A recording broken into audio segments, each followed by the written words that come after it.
dall'architetto, dai consigli? Assolutamente no, ma ragiono come tutti i cittadini. L'ospedale è fatto per curare i pazienti e di metterli sani e quindi tutto quello che non c'entra nulla con la sanità, centri commerciali, vetrate che poi devono essere pulite dai rocciatori e altre robe del genere non le vogliamo più. Linee essenziali e funzionalità.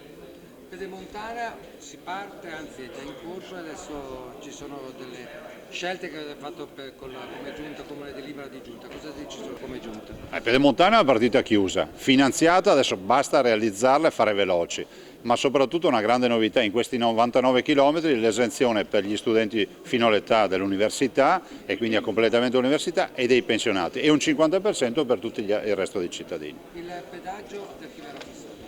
Ma il pedaggio verrà fissato dalla società che è concessionaria. A noi interessa ricordare che questa autostrada, questo nastro di 99 km servirà bene il territorio perché avrà 16 caselli che interesseranno 36 comuni. Era una strada necessaria.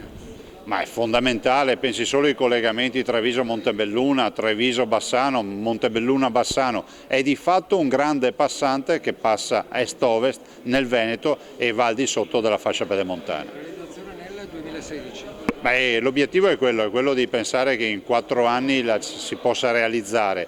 C'è anche da dire che l'impresa che è lì ha solo l'interesse di far veloce perché guadagna prima. Il costo sarà per la regione? Il costo totale dell'opera sarà di 2 miliardi 258 milioni di euro, che è il costo dell'appalto, dopo ovviamente finanziato con fondi propri, con fondi dell'impresa privata e con fondi nazionali. Diceva che 10 anni fa si è partiti da 1 miliardo e 2, come è lievitato tutto questo, come è cambiato oltretutto, non solo il mondo ma anche il progetto?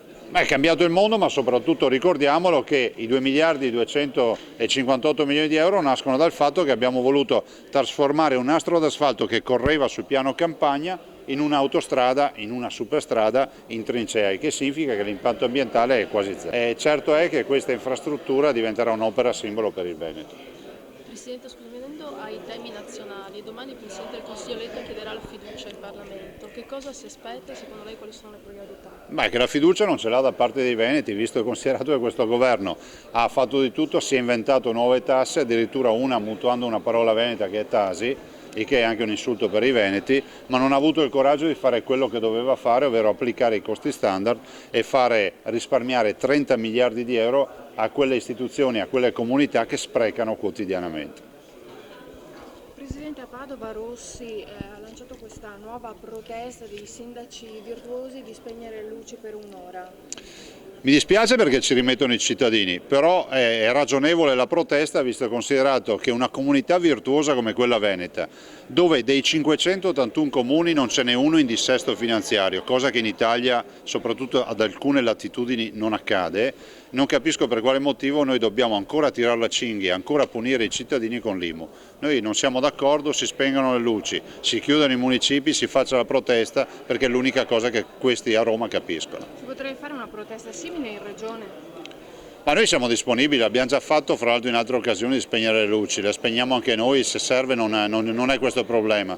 Condivido anche la protesta di chi anche in queste ore sta protestando, nel momento in cui questa protesta è nell'alveo della legalità e del rispetto delle regole ben venga, perché comunque si solleva un grido d'allarme dal Veneto, Veneto che ha conosciuto i suicidi nelle aziende, Veneto che conosce una tassazione insopportabile, Veneto che oggi ha delle partite IVA e dei lavoratori che sono dei veri e propri eroi.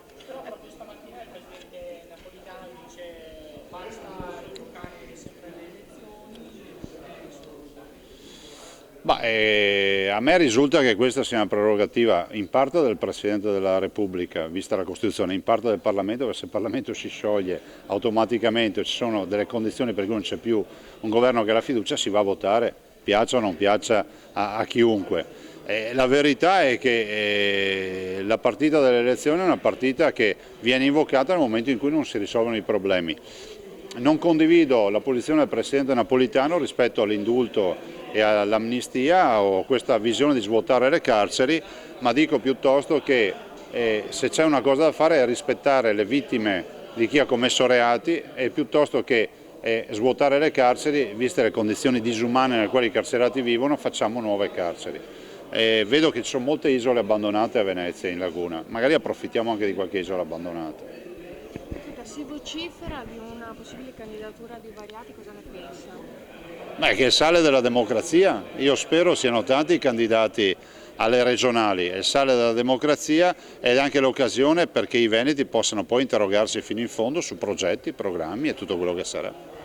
Mentre prima ho parlato di aziende, abbiamo già parlato tante volte del fatto che molte aziende decidano di andare a investire all'estero, sono anche sempre di più le email che arrivano a tantissime aziende del tipo vieni a investire in Carinzia o in altri posti all'estero. Ma sì, purtroppo non solo a Carinzia, ci ha provato anche la provincia autonoma di Bolzano con queste lettere che sono del vero e proprio dumping. E io dico che è facile fare gonfiare il petto, far prove muscolari di fronte a una comunità dove gli imprenditori sono pionieri, pagano una tassazione che ha una pressione del 68,5%, dove tu sei letteralmente massacrato da un sistema paese che è contro l'impresa e capisco che queste lettere sono un raggio di sole, però questa non è la soluzione. È una guerra tra poveri che poi alla fine si ritorcerà contro tutti noi e quindi il problema va risolto alla base. Presidente, scusi, tornando alle proteste dei cosiddetti forconi che sono in tutta Italia, diciamo il Veneto è stato quasi un po' risparmiato dagli episodi di violenza che ci sono stati per esempio a Torino, ma non è una deriva un po' pericolosa questa dei blocchi? Sai, i blocchi fondamentalmente poi vanno a penalizzare i nostri veneti, i nostri cittadini.